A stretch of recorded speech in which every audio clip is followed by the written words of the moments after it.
Lahir baru dan manusia baru. Lahir baru dari benih yang tidak fana yaitu firman Tuhan, atau dari roh Tuhan, seperti yang tertulis dalam 1 Petrus 1 ayat 23. Karena kamu telah dilahirkan kembali bukan dari benih yang fana, tetapi dari benih yang tidak fana, oleh firman Tuhan, yang hidup dan yang kekal. Demikian juga yang diajarkan Yesus dalam Yohanes 3 ayat 3, 5-7. Yesus menjawab, katanya, "Aku berkata kepadamu, sesungguhnya jika seorang tidak dilahirkan kembali, ia tidak dapat melihat kerajaan surga." Jawab Yesus, "Aku berkata kepadamu, sesungguhnya jika seorang tidak dilahirkan dari air dan roh, ia tidak dapat masuk ke dalam kerajaan Tuhan.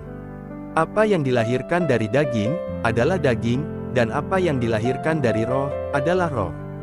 Janganlah engkau heran, karena aku berkata kepadamu, kamu harus dilahirkan kembali."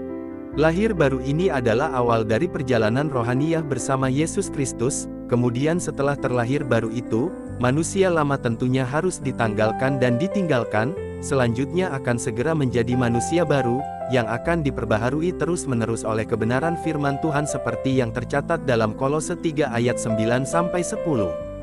Jangan lagi kamu saling mendustai, karena kamu telah menanggalkan manusia lama serta kelakuannya, dan telah mengenakan manusia baru yang terus-menerus diperbaharui untuk memperoleh pengetahuan yang benar menurut gambar haliknya.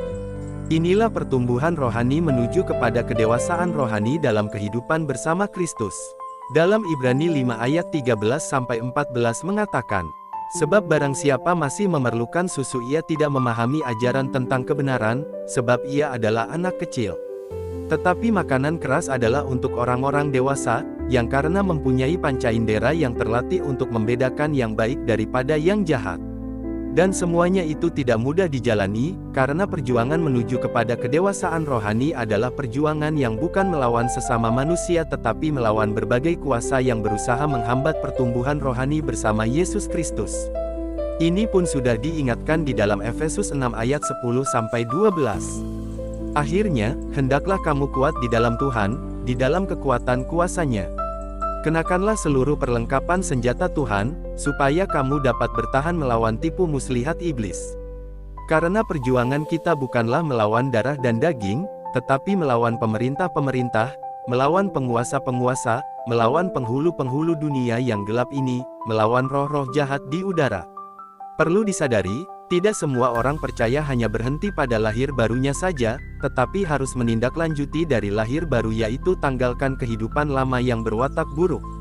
Kemudian memulai hidup baru yang berkarakter baik dan benar menurut Kristus dan terus-menerus diperbaharui sampai pada batas kesempurnaan yang dikehendaki Kristus, seperti yang dikatakan Yesus dalam Matius 5 ayat 48. "Karena itu haruslah kamu sempurna, sama seperti Bapamu yang di sorga adalah sempurna." Seorang yang mengaku murid Yesus, tanpa hidup baru yang terus-menerus diperbaharui dengan standar kebenaran firman Kristus, maka sia-sia saja kehidupannya selaku orang yang percaya. Kiranya dengan mengandalkan kebenaran firman Kristus yang disertai kuasa dalam nama Yesus Kristus akhirnya setiap murid Yesus dapat bertumbuh secara rohani dengan benar. Tuhan Yesus Kristus memberkati.